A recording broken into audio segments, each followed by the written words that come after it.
보면서 이렇게 기도합시다. 교회를 사랑하는 당신을 축복합니다. 이렇게 인사합시다. 시작. 교회를 사랑하는 당신을 사랑하고 축복합니다. 여러분, 예배를 우리가 아무리 잘 드리고 개인의 경건의 시간을 갖고 하루에 5번씩 이슬람 사람들처럼 기도하고 개인적인 신앙에 전혀 문제가 없는데 왠지 옆에서 보면 뭔가 허전하고 이상한 사람, 왠지 신앙생활을 저게 제대로 하는 게 맞나? 분명히 하나하나 뜯어보면 잘못된 건 없는데 뭔가 좀 2% 부족한 것처럼 보이는 이유, 바로 교회론의 문제라 그랬습니다. 지금 우리는 신앙의 베이직에 대해서 하고 있습니다. 첫 번째는 우리 기도에 대해서 했다 그랬어요. 그 다음에 두 번째가 뭐였죠? 믿음에 대해서 했고, 그 다음에 이제 세 번째 우리 교회론, 오늘 끝낼 거예요. 양이 많아도 재미없어도 정신 바짝 차려서 오늘 듣고 끝냅시다. 이거 너무 길어지면 또 집중력이 떨어지니까. 그래서 교회론이 문제가 되면 개인적인 신앙생활은 전혀 이상 없이 보일지 모르겠지만 옆에서 볼 때 저거 맞나? 저 사람 왠지 믿음이 있는 것처럼 보이는데 없는 것처럼 보이기도 하고, 이게 헷갈리는 거, 이게 바로 교회론의 문제입니다. 반대도 있어요, 여러분.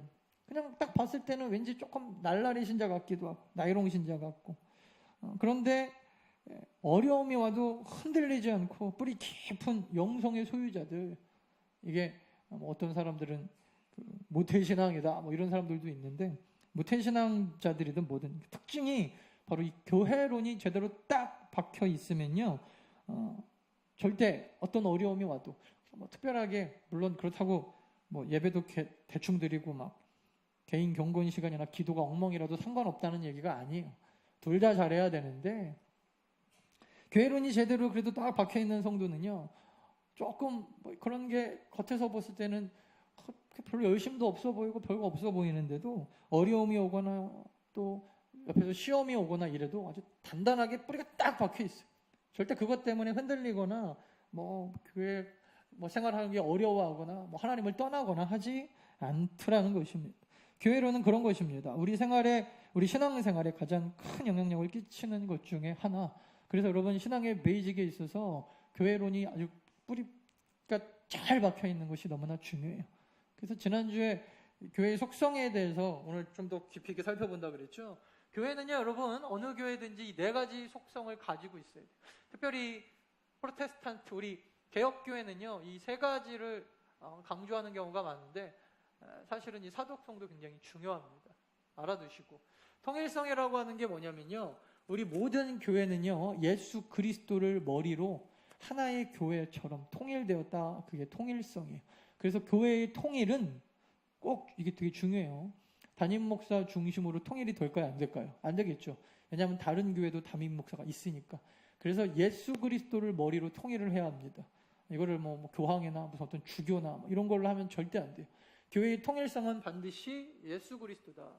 두 번째는 거룩성인데, 캐톨릭에서는 이 거룩성에 대해서 뭐라고 얘기하냐면 교회 자체가 거룩하다 그래요. 아니라 그랬습니다. 교회의 거룩성은 어디에 있냐면 예수 그리스도를 구주로 영접한, 그래서 내가 예수의 죽음과, 예수가 왜 죽었죠? 나 때문에 돌아가신 거라 그랬죠. 예수님이 나 때문에 돌아가셨습니다.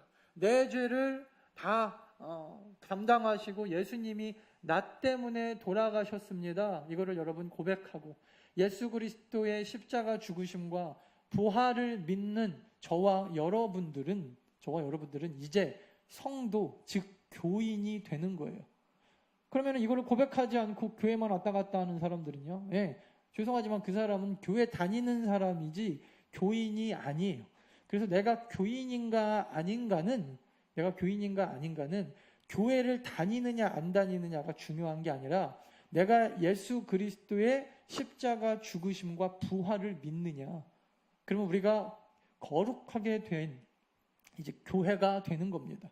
그렇게 여러분, 교회는요, 그래서 예수 그리스도의 십자가 능력으로 거룩하게 된 이 거룩성이 있어요.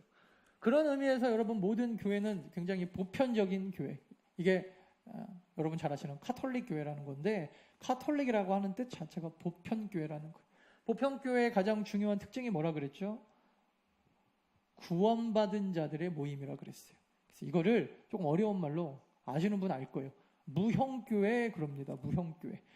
조성환여기로 여러분 우리가 이렇게 지금 한 5, 60명 앉아 있지만 딱 여기 앉아 있는 우리 더 나은 교회 성도들 중에 만약이에요. 저도 몰라요. 저일 수도 있고 구원받지 않은 성도들이 만약에 섞여 있다. 그러면 그 사람은 더 나은 교회에 다니고는 있지만 더 나은 교회 성도가 아니에요. 더 나아가서 보편교회, 카톨릭 교회 성도가 아닌 것입니다. 그래서 보편교회라는 것은 뭐냐면 더 나은 교회만 교회가 아니고 옆에 있는 뭐 다른 교회들도 다 똑같은 하나님 안에서의 교회다. 이게 뜻이에요. 그래서 진정한 교회는 내가 교회를 왔다 갔다 하느냐가 아니라 구원받았느냐예요. 그래서 이걸 누가 알 수 있냐면 이거는 우리는 몰라요. 지금 이 땅에서 우리는 모르고 하나님이 아세요. 하나님이. 그래서 하나님은 아시기 때문에 하나님은 이 교회를 하나로 보시는 거예요. 하나로. 전 세계 온 우주 만물, 심지어 이거는요 시대를 초월합니다. 그래서 아담 때부터 지금까지 또 앞으로 올 모든 교회가 하나의 교회다. 어떻게 이루어진 예수 그리스도의 십자가로 거룩하게 된. 근데 카톨릭은 그렇게 얘기하지 않고 그냥 교회 자체가 이미 거룩하다고 얘기하는데 그건 아닙니다. 이 안에는요 여러분 아직 구원받지 못한, 그리고 교회는요 아직 다 거룩해지지 않고요 예수 그리스도가 오시는 그날에 완성이 돼요. 그래서 카톨릭은 이것을 이미 거룩하다라고 이야기하고 우리 개신교에서는 아직 거룩하지 않지만 예수 그리스도 오시는 그날에 완전해질 거다 이렇게 표현한다 그랬어요. 그래서 교회는 보편성이 있기 때문에 꼭 더 나은 교회만 다니지 않아도 다른 교회를 다녀도 감리교회나 뭐 성결교회나 이런 교회들을 다녀도 구원이 있다 그랬어요. 구원은 교회를 왔다 갔다 해갖고 받는 게 아니라 구원은 예수 그리스도를 내 구주로 믿고 영접하느냐의 문제이기 때문에 그래요. 그래서 여러분 조심하셔야 되는 게 이 교회의 보편성 때문에 사람들이 이제 뭘로 나가느냐 하면 잘못된 교리로 나가는 것 중에 하나가 무교회주의라는 게 있어요. 무교회주의. 그러면 어차피 뭐 이 교회 저 교회 다 나가도 되고 뭐 내 교회가 중요한 게 아니면 내가 교회면 내가 교회 하나 만들겠습니다. 뭐 이렇게 하고 혼자 교회를 막 만들기도 하고. 근데 여러분 그것은 왜 잘못된 거냐면 하나님이 우리를 처음부터 부르실 때 뒤에 보면 결론으로 제가 말씀드리겠지만 성도는요 하나님이 원래부터 교회로 부르셨어요. 그리고 교회로 부른 이유가 있고 교회에서 신앙생활을 하다 보면 왜 하나님이 성도를 교회로 부르셨는지 알게 됩니다. 이거는 이런 거랑 똑같아요. 물론 우리가 어쩔 수 없는 경우에 혼자서 독학해가지고 서울대 가는 경우가 있지만 여러분 우리가 서울대 가려고 공부하는 거 아니잖아요. 그죠? 학교 다니면서 학교에서 배워야 되는 것들이 있죠. 대학 안 나와도 여러분 우리가 잘 먹고 잘 살 수 있지만 대학을 잘 먹고 잘 살려고 어느 무슨 가수들이 얘기하는 것처럼 나는 대학 안 나와도 너보다 잘 산다. 아니, 돈 벌려고 대학 가는 게 아니잖아요. 그 무식한 소리가 어디 있어요. 대학을 여러분 물론 대학 나오면 돈도 더 잘 벌지만 그죠? 돈 많이 벌려고 대학 가는 사람이 어디 있습니까? 대학 말 그대로 공부하려고 가는 거 아닙니까? 근데 우리나라는 학문이 뭐 돈 버는 수단이 되어버렸잖아요. 그러니까 이렇게 말하는 거는 그렇게 말하는 사람도 이상한 사람이에요. 무슨 나는 대학 안 나와도 너보다 훨씬 돈을 잘 번다. 틀린 말이죠. 학교로 공부하려고 가야지. 근데 여러분 학교 안 다닌다고 해갖고 그 사람이 학교에서 배우는 걸 다 못 배우는 건 아니잖아요.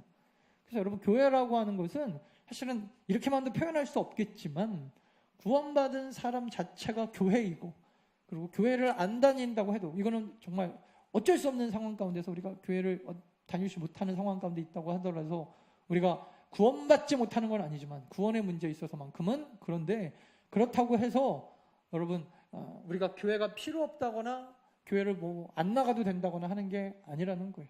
그래서 사람들이 교회의 보편성 문제 때문에 자기네들이 가지고 있는 이 잘못된 전제들이 있어요. 그 전제를 가지고 사람들이 이런 질문을 합니다. 신앙생활을 혼자 하면 되지 왜 꼭 교회를 다니라고 강요합니까? 교회를 안 다니면 구원도 못 받나요? 아니라 그랬죠? 교회가 더 타락했는데 계속 다녀야 됩니까? 목사가 더 타락했고 목사가 막 어디 막 감옥 가던데요? 아무 교회든지 가서 예배만 잘 드리면 되는 거 아닌가요? 여러분 이 전제에 있어서 여러분들이 착각하는 게 이 네 가지예요. 교회보다 내가 더 낫다. 아니죠? 여러분 어떤 성도가 교회보다 더 낫다라고 하는 착각에서 벗어나십시오. 목사님들이 뭐 감옥 가면 여러분들이 목사님보다 난 줄 아세요? 착각하지 말라니까요. 똑같은 까보면은 사실 뭐 자기도 뭐 별거 없으면서. 그리고 도덕적이고 윤리적으로 조금 나은 것이 여러분 더 나은 것입니까? 착각하지 마십시오. 그런 착각이 있으니까 와 무슨 뭐 내가 장로보다 낫대요. 낫긴 뭘 나요? 그 본인 생각이죠, 본인. 저 어저께인가 그저께인가 텔레비 보니까 인격장애 있는 사람들이 특징이 있는데 인격장애 있는 사람 중에 뭐 100% 자기가 인격적으로 장애 있는지 전혀 모른대요. 모르니까 안 바뀐다라는 거예요. 이유가 말이 되죠? 아 그렇구나. 똑같아요, 여러분. 사람들이 여러분 교회 못 다니고 교회를 안 다니는 사람들의 특징은요. 자기가 장애가 있는지를 잘 모르더라니까요. 그렇고 누가 얘기해주면 내가 죄인이구나 이렇게 받아들여야 돼. 내가 목사보다 낫고 내가 장로보다 낫고 교회가 나보다 더 타락했고 못 다녀. 두 번째, 신앙생활은 나와 하나님과의 관계만 문제 없으면 된다. 여러분 이거는 요한서신 같은 데 보면 굉장히 많이 나오는데 옆에 있는 형제도 사랑하지 못하면서 뭔 하나님을 사랑한다 그러냐. 그러니까 여러분들이 진짜 하나님을 사랑하는지 아시려면 옆에 있는 형제를 내가 사랑하는지 보면 돼요. 아니다. 아직 하나님과의 관계가 덜 된 거죠. 세 번째, 똑같은 건데 극단적 이기주의. 자기가 항상 기준입니다. 그 뭐 누가 교회에서 치리를 하고 교회에서 가르침이 있고 교회에서 뭐가 있어도 듣지를 않아요. 왜? 자기가 항상 기준이니까. 목사님 나만큼 하는 사람도 없습니다. 나 정도만 하라고 하십시오. 내가 기도를 안 합니까? 예배를 안 드립니까? 내가 뭘 안 합니까? 뭘 새벽 예배를 안 하니까? 그런 건 다 하는데 교회론이 다 무너지고 다 깨져 있어요. 관계는 다 깨져 있고. 그럼 이건 신앙생활을 못하는 것, 다시 말해서 하나님을 사랑하지 않는 것입니다. 하나님을 사랑하면요. 교회 생활을 참으면서 해야 돼요. 우리 자녀들을 사랑하니까 이것들이 와가지고 막 사고치고 막 바닥에다가 오줌 싸고 그러고 말도 안 듣고 막 이래도 닦으면서 또 오줌 치워주면서 그래도 참는 것처럼 사랑이라고 하는 것, 내가 하나님을 사랑하고 신앙생활을 똑바로 한다라고 하는 것은 고린도전서 15장 말씀처럼 사랑은 오래 참고 끝이 뭐라 그랬어요? 사랑은 견디느니라. 이게 사랑이에요. 그래서 하나님과의 관계가 내가 제대로 돼 있다라고 하는 것은 나만큼만 해라가 아니에요. 참고 견디면서 때로는 교회의 교훈과 치리와 거기에 순종하고 내가 죄인임을 고백할 수 있는 것. 항상 여러분 이런 사람들이 착각. 이 교회는 완벽하지 않다. 그래서 완벽하고 완전한 교회를 찾아다닙니다. 조금 더 완전하고 조금 더 완벽하고. 네, 여러분 그러면 카톨릭 교회 가십시오. 카톨릭은 완벽한 우리 신부님들이 전병 입에 넣어주면서 건드리지도 못하게. 왜냐하면 이거는 완벽한 하나님의 살이기 때문에. 그래서 입만 이렇게 딱 벌려요. 이렇게 하면 입에다가 이렇게 탁. 건드리면 큰일 나요. 부정타니까. 왜? 완벽하거든요. 거기. 여러분 우리 개혁교회는요. 교회가 완벽하다고 얘기하지 않아요. 아직 아니에요. 그래서 저는 그런 생각을 해봤어요. 오늘 말씀 준비하면서. 더 나은 교회는 있을 수 있어요. 더 나은 교회. 완벽한 교회는 어디에도 없어요. 만약에 있다면 거기 가서도 안 돼요. 여러분들이 들어가서 그 완벽이 깨지기 때문입니다. 여러분들처럼 덜 된 분들이 완벽한 교회 가시면 되겠어요. 우리 교회 같은데 딱 그죠? 목사도 좀 덜 떨어지고 뭐 이런 데 와서 같이 이렇게 신앙생활을 해야 참 목사도 저러는구나 이러면서 은혜 받고. 여러분 이런 다 교회 어디 가나 교회는. 그래서 항상 이 교회는 완벽하지 않기 때문에 나는 완벽한 교회, 나와 맞는 교회 없어요. 여러분 자기가 바뀌지 않으면요 그런 교회는 없다. 그래서 여러분 교회론이라고 하는 것은 여러분들이 네 가지 착각 가운데서 이 질문이 나오는 거예요. 그래서 이 질문의 가장 맹점이 뭐냐면 나는 신앙생활 좀 편하게 하고 싶다. 이거를 편하게라고 하면 사람들이 싫어하니까 뭐로 바꾸냐면 성경에 나온 용어로 기쁘게 하고 싶다. 신앙생활 좀 기쁘게 하고 싶다. 항상 기뻐하라고 했는데 교회만 오면 기쁨이 없고. 여러분 만약에 그게 사실이면요 제가 장담할 수 있어요. 목회자들 목사 다 관둬야 돼요. 세상에 목회자들이 여러분 기쁨으로 막 목회하는 분들이 있겠죠 물론. 그리고 매일 없지는 않겠지만 안 기뻐도 하잖아요. 목사님들은 하는데 왜 평신도들은 안 해요? 그러면서 맨날 무슨 목사님들이 덜 됐다 그러고. 저도 참고 하잖아요, 여러분. 제가 뭐 1년 365 여러분들하고 맨날 막 좋아가지고 낄낄대고 뭐 이런 때도 있겠지만 안 그러잖아요. 목사님들은 참는 게 당연하고 목사님들은 힘들고 어려워도 뭐 사례비 주니까 옵니까? 아니에요, 여러분. 그냥 나한테 주신 사명이니까 이스라엘 때까지 있는 거죠. 당신들도 똑같아요. 누구나 마찬가지입니다. 편하게 하고 싶다, 기쁘게 하고 싶다, 속지 마십시오. 뭐가 속는 거라 그랬어요? 여러분들이 가운데 지금 가장 부족한 게 이거예요. 사도성. 사도성이 뭐냐면, 자, 캐톨릭을 자꾸 비교하는 이유는 사도성에 대해서 여러분들이 또 어디 나가가지고 분명히 그거 아니야! 이런 소리 들으실까봐. 사도성의 원래 기본은 이거예요. 옛날에 11명, 12명의 사도들이 있었잖아요. 베드로부터 시작해서. 마지막 마띠아까지. 이 12명의 사도들이요, 다 교회를 세웠어요. 그리고 나서 자기가 죽을 때 그 교회에 속사도라고 하는 사람들한테 교회를 물려주고 죽었습니다. 그래서 자기와 가장 목회 철학이 맞고 자기에게 제자 훈련을 완벽하게 받은, 그래서 베드로다. 그럼 베드로하고 똑같이 막 설교도 비슷하게. 우리나라도 큰 교회 목사님들, 부목사님들 출신들 보면 목소리까지 막 미십니까? 이러면서 비슷하잖아요. 그죠? 다 이유가 있는 거예요. 그래서 완전히 그냥 베드로 스타일, 또 뭐 안드레, 야고보, 요한 뭐 이런 스타일로 12명의 사도가 12교회를 세우고 다음 사도들한테 물려주고 떠났어요. 그 다음 사도는 또 그 다음 사도. 그래갖고 여러분, 교회가 그렇게 퍼져나갔는데, 그래서 카톨릭에서 뭐라고 얘기하냐면 교회의 뿌리, 그래서 속사도와 그 다음에 주교들한테 이걸 물려두고 갔는데, 주교들의 라인을 타고 올라가다 보면은 맨 마지막에 12명의 사도가 나와야 돼요. 아니면 이단이라 그랬어요. 그래서 12명의 사도, 그 교회로부터 퍼져나갔어야 돼요. 이거를 사도성이라고 얘기합니다. 자, 이제 교리적으로는 그렇고, 이거를 돌아가신 오카논 목사님은 뭐라고 설명을 했냐면, 이 12명의 사도 위에 예수 그리스도가 있잖아요.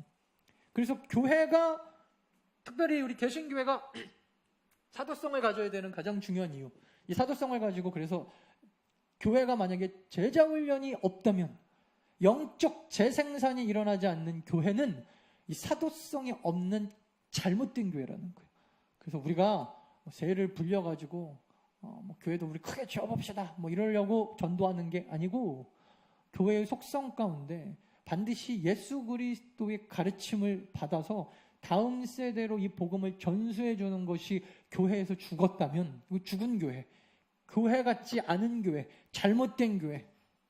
그래서 여러분, 이 사도성에 살아있는 교회는요, 반드시 예수 그리스도의 가르침을 우리가 배우고, 그래서 우리 사도들의 고백을 그대로 받고, 이거를 다음 세대로, 그 다음에 아직 믿지 않는 자들에게 전파해주고 전수해주는 이 역사가 반드시 일어나야 돼요. 그래서 교회 안에는 여러분, 통일성과 거룩성과 보편성과 이 사도성의 4가지 속성이 없다면, 죄송하지만 그냥 그거는 말 그대로 예배당이에요. 예배당, 그냥 교회. 사람들 모여있는 곳.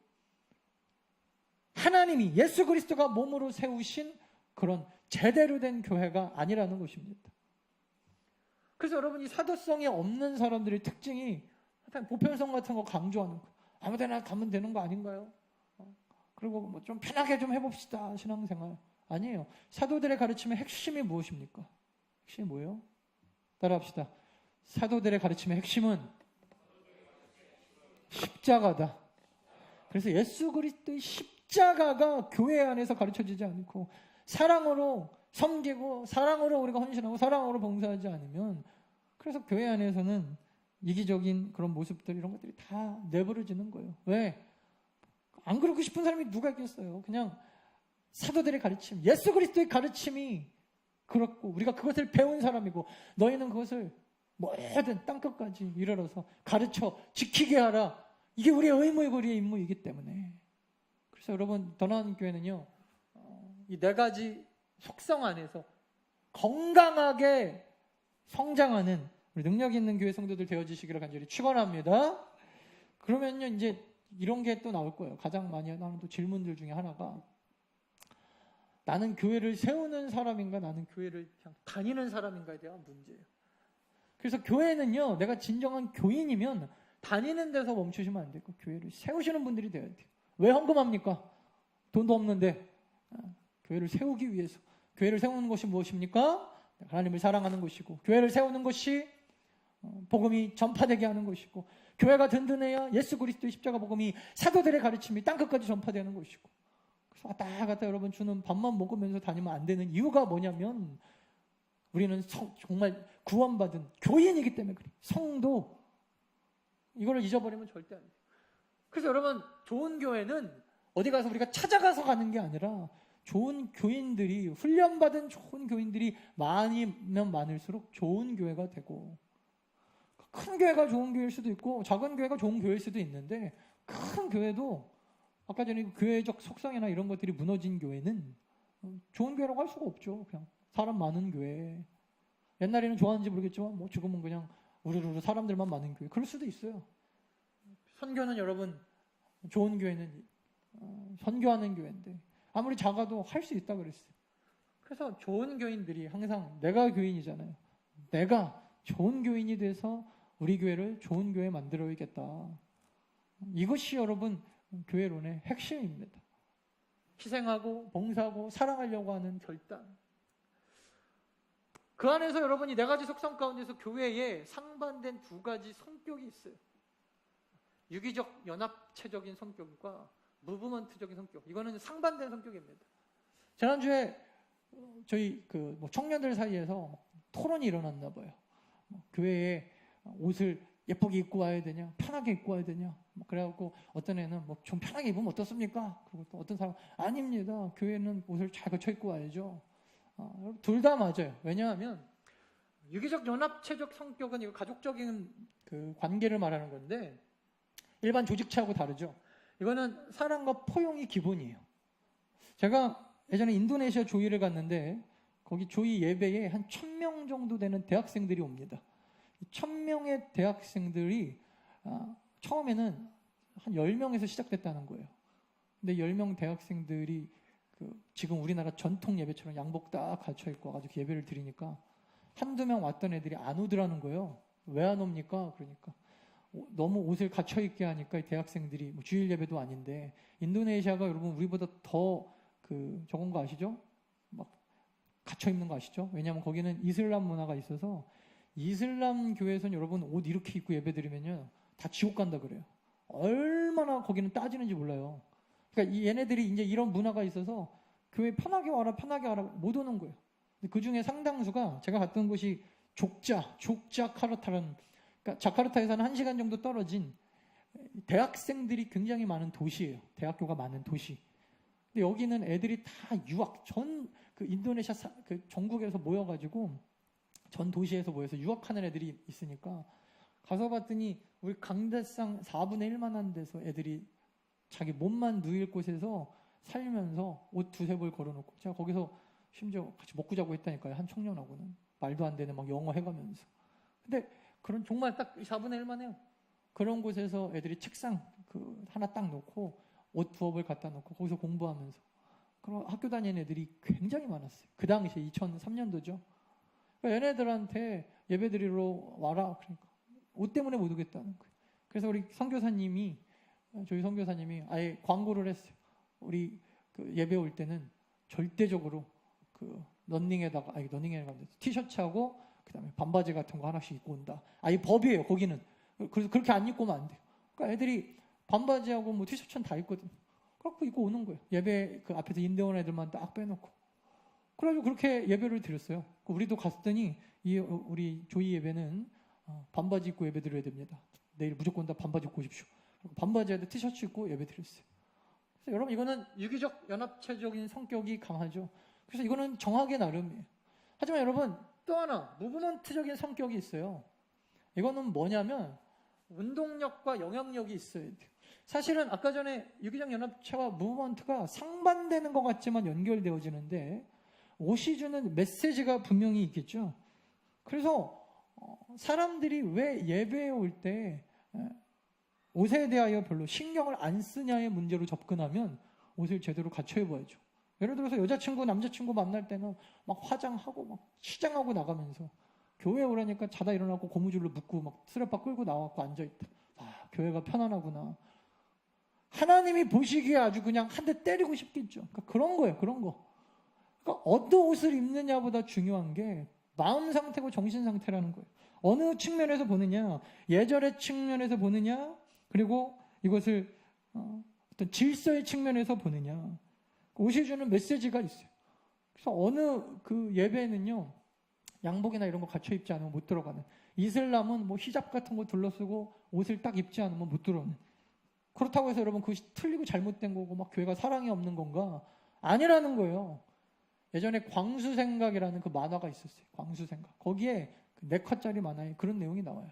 자기가 뭐 어렸을 때 교회를 갔더니 전도사님이 반바지에다 런닝셔츠 입고 왔다고 쫓겨나서 자기는 그 뒤로 교회를 안 간다. 전사님도 그렇게 뭐 보낸 것도 좀 문제가 있겠지만 그 아이가 모르는 게 있죠. 그 아이가. 만약에 대통령이 초청했으면 그렇게 안 갈 겁니다. 제가 장담해요. 대통령 앞에는 갈 때 그냥 그렇게 꾸미고 양복 사 입고 막 어디 회사 갈 때는 동대문 어디요 뭐 그런데 백화점 가가지고 100만 원짜리 옷 사 입는 사람들이 교회 예배 드리러 오라고 하면 그냥 아무거나 입고 나와가지고 교회가 무슨 옷 얘기하냐고 그럼 안 되겠죠 여러분. 그러니까 마음 상태가 중요하다. 그래서 옷이 주는 메시지 사실 이번에 우리 선교도 계속해서 그 사무엘 목사님이 강조한 게 모버먼트적인 성격이에요. 거기 가니까 사람들이 통일된 옷 그다음에 정장 그리고 브라질의 장로교회가 우리나라보다 훨씬 더 굉장히 뭐라 해야 되죠? 좀 고전적이에요. 되게 클래식해요. 그래서 거기는 우리보다 훨씬 더 이런 거 예배 문화 이런 거 되게 까다롭게 따집니다. 안 그럴 것 같죠? 남미라 그러면 막 다 벗고 다닐 것 같은데 아니라니까요. 예배 드릴 때는 굉장히 분명해요. 그래서 처음에 제가 가기 전부터 그 얘기 하더라고요. 한국 청년들이 오면은 옷 때문에 늘 문제가 된다는 거예요. 저도 지적을 처음에 받았는데 한국 사람들은 너무 이게 개방됐어. 근데 그러면 안 된다. 브라질은 굉장히 여기는 클래시컬하다 그러더라고요. 그러니까 가는 데마다 여러분 색깔이 있어요. 그래서 중요한 거는 눈치가 빨라야겠죠. 무브먼트적인 색깔로 접근할 때는 옷을 딱 맞춰 입고 그래서 군복처럼 유니폼처럼 안 입는다고 뭐 서빙 못하는 거 아닌데 대한항공 아시아나 가서 유니폼 입을 때는 막 좋아하죠 막 사람들이. 근데 교복 입으면 애들이 막 싫어하죠. 그 이유가 뭐예요? 그 옷이 주는 그 자랑이 있잖아요. 그죠? 그러니까 여러분 항상 교회는요 이 2가지 성격이 강하다는 걸 기억하고 우리 청년들한테 좀 해답이 됐으면 좋겠네요. 어떤 것도 상관없어요. 하지만 교회에서 왜 그렇게 정했는가는 순종하는 것이 되게 중요합니다. 통일성과 운동력이 있기 때문에. 자, 빨리빨리 해도 여러분 이해하십시오. 또 다른 질문들. 제일 많이 하는 질문 중에 하나가 이런 거예요. 목사님, 사랑해서 그런 건데 뭐가 문제입니까? 교회는 사랑이 제일 중요한 거 아닌가요? 사랑하면 다 허용되는 거 아닌가요? 사랑은 모든 허물을 덮는다는데. 제가 실제로 있었던 일 얘기해 드릴게요. 어떤 분이 술 너무 좋아하세요. 어느 정도냐면은 이분이 저 직접 들은 얘기입니다.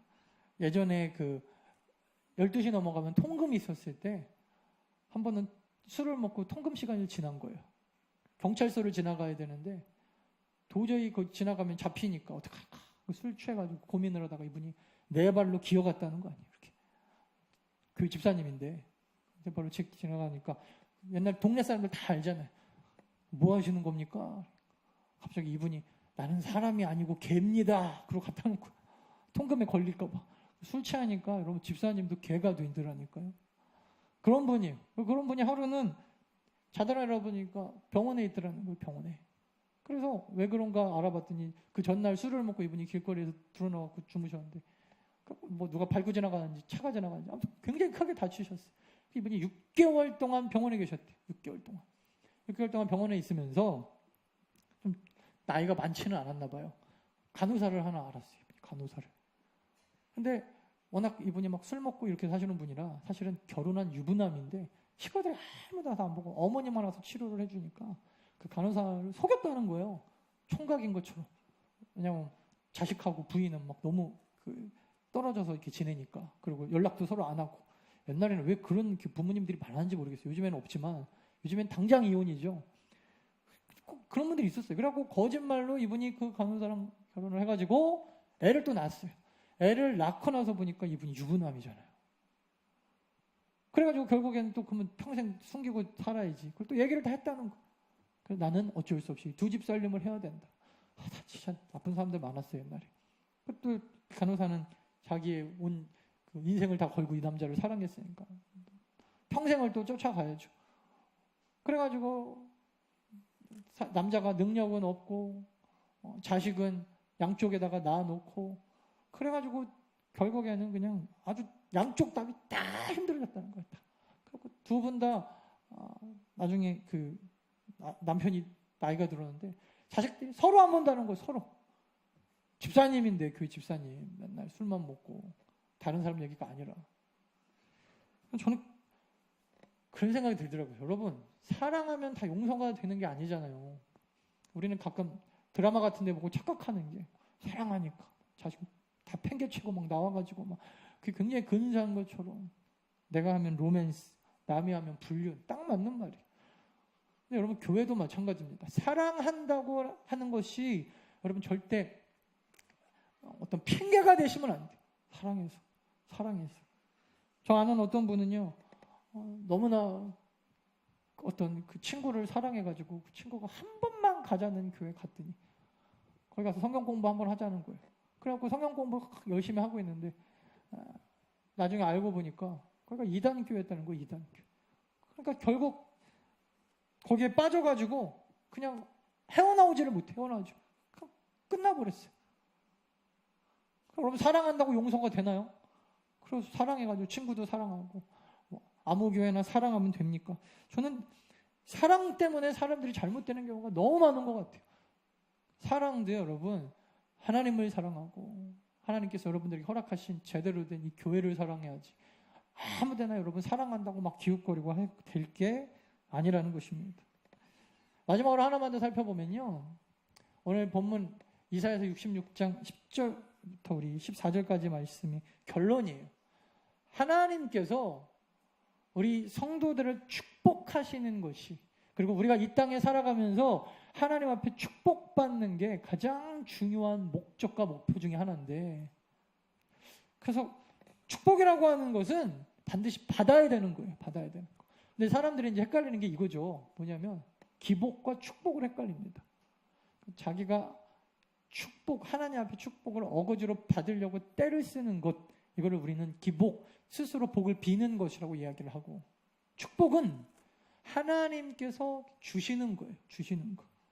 근데 여러분 꼭 기억하세요. 막 억지로 내가 이 땅에서 막 고난당하고 고통당하고 십자가를 지고 좁은 길로 가는 것이 내 크리스찬 신앙생활하는 것의 최종 목표다. 틀렸습니다. 아니에요. 우리가 세워야 될 우리 신앙생활의 목표는 축복이에요. 근데 이 축복이 좁은 길로 가는 거다. 그럼 가십시오.